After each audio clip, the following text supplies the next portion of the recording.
जब भी मुझे स्कूल से छुट्टी मिलती है, समय मिलता है, मैं वहाँ से तुरंत भाग के खेत में आता हूँ और खेत को पूरा टाइम देता हूँ। अब जो फसल आप देख रहे हो साथियों, पिकनिक के मुताबिक ये 3 एकड़ की लंबाई है। इस खेत में कहीं कोई डोला नहीं है, कोई खड़ा नहीं है। पूरा पानी 3 एकड़ में लंबा चलता है। जो बेड आप देख रहे हो, इस बेड के ऊपर पानी छोड़ देते हैं और वहाँ तक आखिर तक जाता है और नमी बैठती है। फसल को नमी चाहिए, पानी नहीं चाहिए। मैं लगभग इसको 35 मन की, यानी कि मान के चले हम 35 मन का मतलब हो गया लगभग 12-13 क्विंटल ऑर्गेनिक के हिसाब से। ठीक है, रेट क्या उम्मीद करें? ये 6,000 रुपए क्विंटल बिकी हुई है मेरी। एडवांस बुकिंग हो गई? हाँ, आज मेले में थे। आज भी मेरी फसल जो है, मुझे 2 इनाम मिले हैं। सेकंड पोजीशन पे मेरी गेहूं रही है, सेकंड पे मेरा 2 रहा है। तो वहाँ केमिकल का और जैविक का कोई अंतर नहीं है। मैंने केमिकल को पीट के भी पोजीशन ली है। ये है हरियाणा के सरकारी स्कूल के हेडमास्टर सुरजीत सिंह और ये है पाकिस्तान के कृषि वैज्ञानिक आसिफ शरीफ। इन दोनों की जुगलबंदी ने सुरजीत सिंह के खेतों में कमाल कर दिया। कमाल ये कि सुरजीत सिंह की गेहूं की फसल 6,000 रुपए प्रति क्विंटल एडवांस में बुक हो चुकी है। इसके साथ ही इनका जौ, चना और सरसों भी मार्केट रेट से दोगुने रेट पर बिकने के लिए तैयार है। सुरजीत सिंह के खेतों की खास बात यह है कि इन्होंने अपनी फसल में किसी भी तरह का रासायनिक खाद, पेस्टिसाइड या कोई भी केमिकल नहीं डाला है और पानी भी 1/4 दिया है। आखिर सुरजीत सिंह और पाकिस्तान के कृषि वैज्ञानिक आसिफ शरीफ की क्या जुगलबंदी है जिससे सुरजीत सिंह का गेहूं 6,000 रुपए प्रति क्विंटल एडवांस में बुक हो जाता है, वहीं दूसरी तरफ किसानों का गेहूं 2,000 रुपए प्रति क्विंटल के हिसाब से मार्केट में बिक रहा है। नमस्कार दोस्तों, आज की स्टोरी बेहद दिलचस्प है क्योंकि एक ऐसे व्यक्ति ने खेती की नई लकीर खींची है जो हेडमास्टर हैं सरकारी स्कूल में। मेरे साथ है सुरजीत जी और उनके छोटे भाई कृष्ण जी। दूसरी दिलचस्प बात यह है कि भारत और पाकिस्तान की जब भी बात होती है तो ज्यादातर दुश्मनी की बात होती है, लेकिन आज की स्टोरी में दूसरा पहलू आपको दिखाएंगे क्योंकि पाकिस्तान के एग्रीकल्चर साइंटिस्ट आसिफ शरीफ ने एक ऐसी तकनीक बताई जिसे अपनाकर मास्टर सुरजीत जी ऑर्गेनिक खेती को बेहद आसान बना रहे हैं। कम पानी, कम जुताई, कम बीज और पैदावार ज्यादा। वो तकनीक मास्टर जी जानेंगे। इंटरेस्टिंग इसलिए है कि एक सरकारी स्कूल के हेडमास्टर जिनके पास आमदनी का अच्छा साधन है, लेकिन अपने जुनून के लिए किसानों को जागरूक करने के लिए 23 एकड़ के इस खेत में अलग अलग फसलें लगा रहे हैं और ऑर्गेनिक तरीके से पैदावार को बढ़ा रहे हैं। तो चलिए शुरू करते हैं। टेक्निकल फार्मिंग चैनल को सब्सक्राइब करें और बेल आइकन भी दबाएं ताकि आगे आने वाले वीडियो की नोटिफिकेशन आपको मिलती रहे। सर नमस्कार। नमस्कार रसन। आपने बताया कि कम पानी, कम जुताई और रासायनिक खाद तो डालते ही नहीं, कम खर्च में अच्छी पैदावार कैसे लेते हैं, जरा जलते हुए बात करेंगे क्योंकि हम देख रहे हैं पानी का ये आपने टैंक बनाया हुआ है।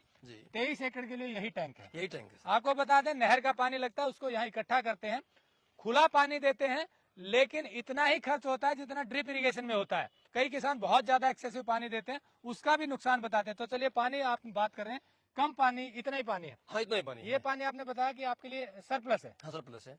अगर 23 एकड़ में दूसरे किसान जितना पानी यूज करते हैं उससे कितना गुना कम करते हैं? लगभग हम 25% जो है पानी ही प्रयोग करते हैं, 75% पानी कम यूज कर रहे हैं हम।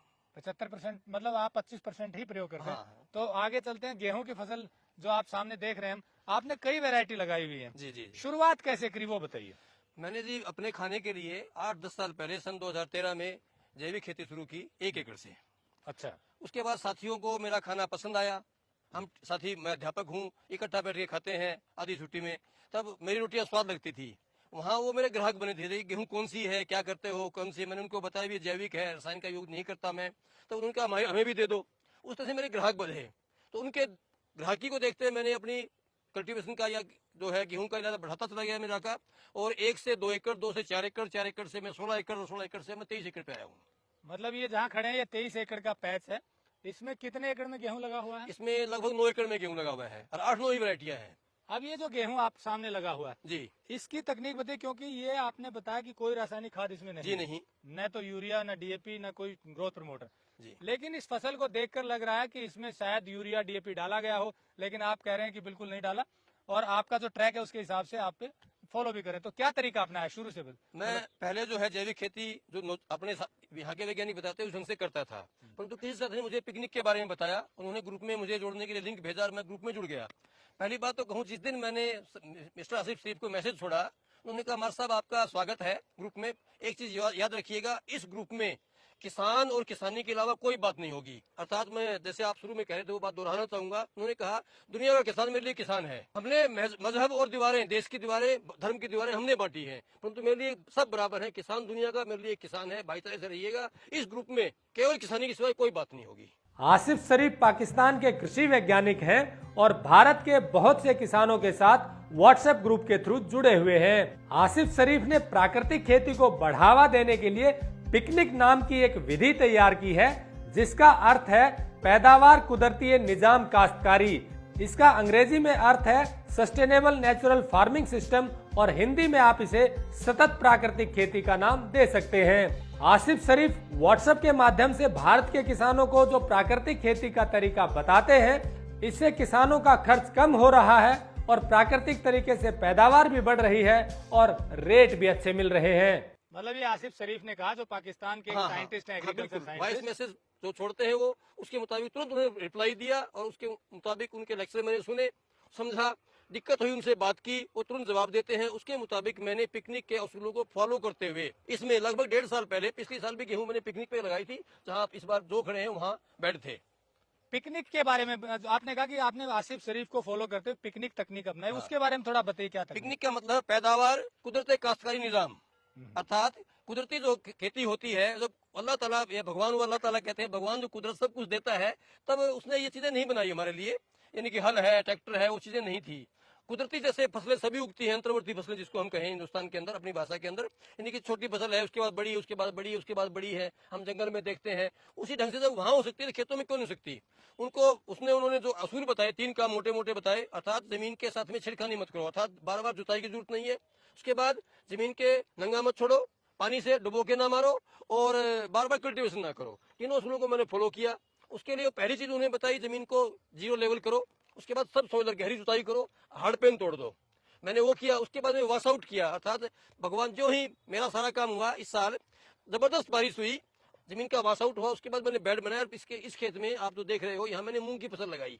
HU के पिछले मेले में मेरी फसल 2nd पोजीशन पे रही मूंग, परंतु मेरे पल्ले कुछ नहीं पड़ा। भगवान ने जबरदस्त बारिश की, मूंग सारा खराब हो गया, हमने मैंने कल्टीवेट कर दिया। अब जो फसल आप देख रहे हो साथियों, पिकनिक के मुताबिक ये 3 एकड़ की लंबाई है। इस खेत में कहीं कोई डोड़ा नहीं है, कोई खड़ा नहीं है, पूरा पानी 3 एकड़ में लंबा चलता है। जो बेड आप देख रहे हो, इस बेड के ऊपर पानी छोड़ देते हैं और वहां तक आखिर तक जाता है और नमी बैठती है। फसल को नमी चाहिए, पानी नहीं चाहिए। सबसे पहले आपने लैंड लेवलिंग करवाया, फिर गहरी जुताई की, उसके बाद मूंग की फसल आपने लगाई बेड पे। देसी खाद भी डाला गोबर का? नहीं, मूंग में नहीं डाला। मूंग में नहीं डाला। हाँ। उसके बाद मूंग कल्टीवेट करना पड़ेगा बारिश की वजह से। हमने गेहूं लगाई बेड पे। उसके बाद पहले पानी से पहले हमने जो घन जीवामृत है, तो लगभग 2-3 एकड़ ट्राली भर के इस खेत के अंदर बिखेरा था। घन जीवामृत डाला गया है।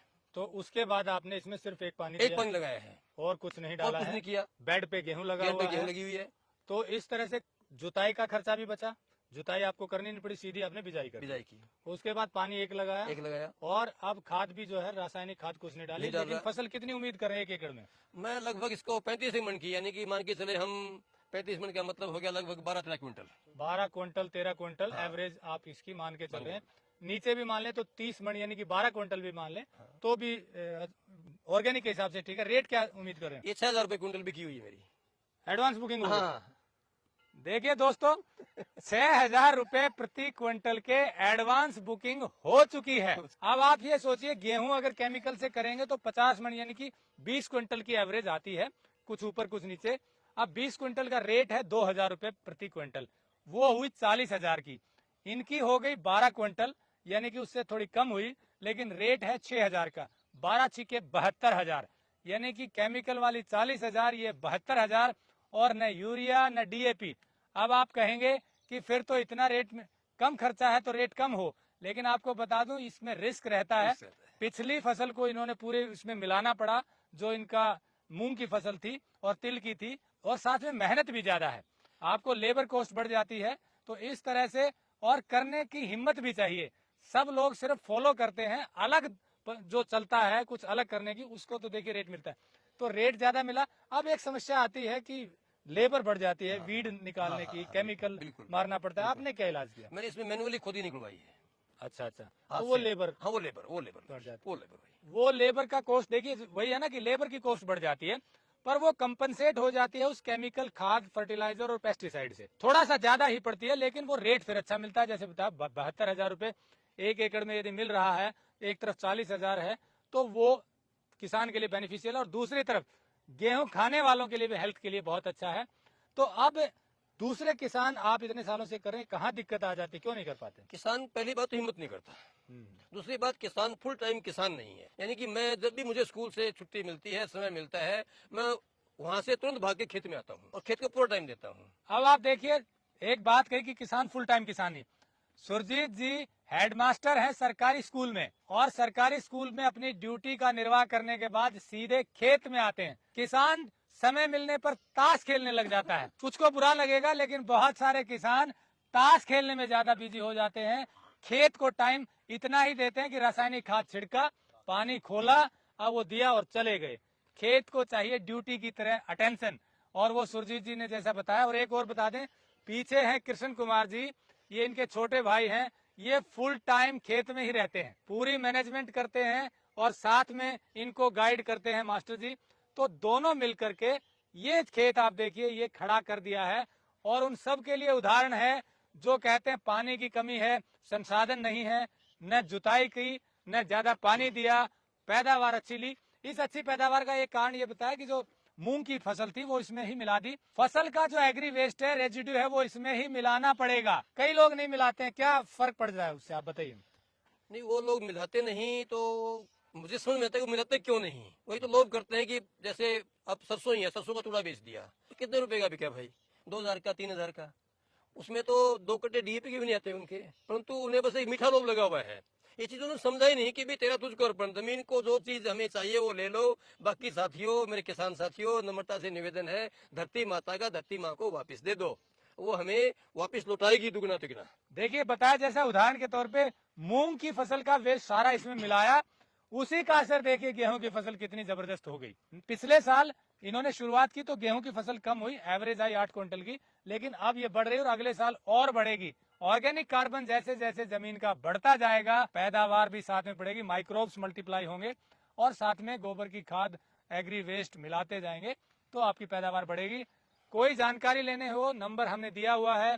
हमारी कोशिश है गुड एग्रीकल्चर प्रैक्टिस को बढ़ावा मिले, किसानों का खर्चा कम हो, आमदनी बढ़े, उसका तरीका मास्टर जी ने बताया। और कुछ कहना चाहते हैं आप? मैं कहना चाहूंगा साथियों, आज मेले में थे, आप मेले में मिले हैं। आज भी मेरी फसल जो है, मुझे 2 इनाम मिले हैं। सेकंड पोजीशन पे मेरी गेहूं रही है, सेकंड पे मेरा जो रहा है। पिछली बार जो है, पिछले मेले में मेरे खेत में 4 फसलें थी किसान साथियों, 3 में फर्स्ट पोजीशन पे था और एक में सेकंड पोजीशन पे था। परंतु वहाँ गधे घोड़े एक भाव में बिकते हैं, वहाँ केमिकल का और जैविक का कोई अंतर नहीं है। मैंने केमिकल को पीट करके भी पोजीशन ली है। आज भी 2 फसलों का इनाम लेके आया हूँ, मेरी सेकंड पोजीशन पे रही 2 फसलें। साथियों कहना चाहूंगा, हिम्मत करो, हिम्मत करके, जज्बा रख करके, एक दिल मजबूत करके आप जैविक कीजिएगा। अपने लिए थोड़े से शुरुआत करो, उसके बाद में रास्ता बनता चलेगा, आप आगे बढ़ते चलोगे और कामयाब होगे।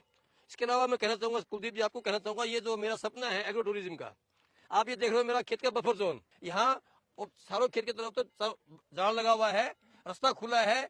ये किसान वहां से विजिटर खेत देखने के लिए आए, इस पे घूमते हुए जाएं और एग्रो टूरिज्म के मुताबिक इसको देखें। दूसरा, जो साथी मेरे पड़ोसी भाई हैं, उनको मना नहीं कर सकता केमिकल से मैं, परंतु उनका केमिकल मेरे खेत में ना आए, उस लिहाज से मेरा ये रास्ता जो है बफर जोन का काम कर रहा है।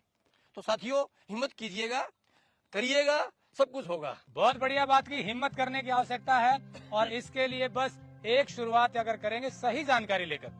जानकारी का सही होना जरूरी नहीं तो घाटा भी हो सकता है। हाँ। इसीलिए हम मास्टर जी जैसे किसानों को आपसे मिलवाते हैं, ताकि आपको सही मार्गदर्शन मिले और आपका लाभ बढ़े। तो जैसा मास्टर जी ने कहा, पधारो हमारे खेत में, जैसा मास्टर जी ने कहा, पधारो हमारे खेत में। तो ऐसे किसानों के खेत को विजिट कीजिए और अपनी आमदनी बढ़ाइए। नमस्कार, जय हिंद। अगर आपको यह वीडियो पसंद आया है तो ज्यादा से ज्यादा लाइक और शेयर जरूर करें। साथ ही चैनल को सब्सक्राइब करना ना भूलें।